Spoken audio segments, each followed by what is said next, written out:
લોકમત ન્યૂઝમાં આપનું સ્વાગત છે।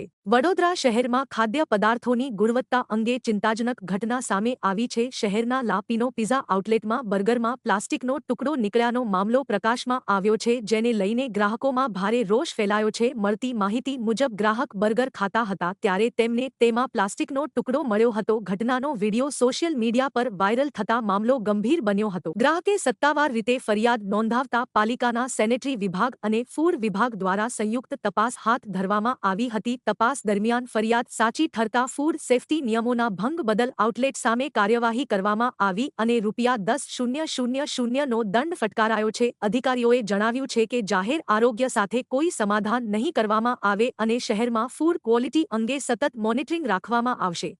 મારું નામ હરિઓમ પટેલ છે। વોર્ડ નંબર 10 માં સેનેટરી ડિપાર્ટમેન્ટમાં MPW તરીકે ફરજ નિભાવું છું। શું કહેશો હરિઓમભાઈ, અત્યારે લા પિનો પિઝાના સ્થળ પર આવ્યા છો, શું કાર્યવાહી કરી, શું ફરિયાદ મળી હતી?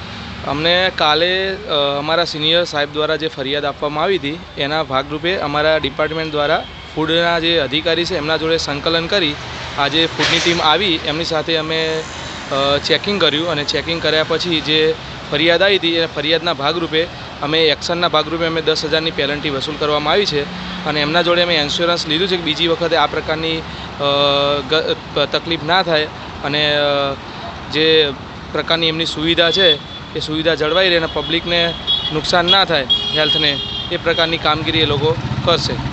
મુખ્યત્વે લોકોના જીવ સાથે ચેડા થતા તેવી ફરિયાદ મળી છે। જમવાની અંદર કહી શકાય કે પ્લાસ્ટિકનું નીકળ્યું છે, એના પહેલાં પણ જીવાત નીકળ્યા હોવાની પણ ફરિયાદ થઈ ગઈ। ના, અમારા કઈ કાર્યવાહી, કોઈ દંડનીય સીલ કરવાની કોઈ કાર્યવાહી કરશો આગળ? ના, અમારે જે કાર્યવાહી ઉપરથી જે સૂચન હતું અને ફૂડ સેફ્ટીની ટીમ હંગાતે જે કાર્યવાહી કરવાની હતી દંડની અમે કરી ચૂક્યા છે અને અમારે હાલ પ્લાસ્ટિકની જે ફરિયાદ હતી એ અમને મળી છે, એના ભાગરૂપે અમે કાર્યવાહી કરી છે।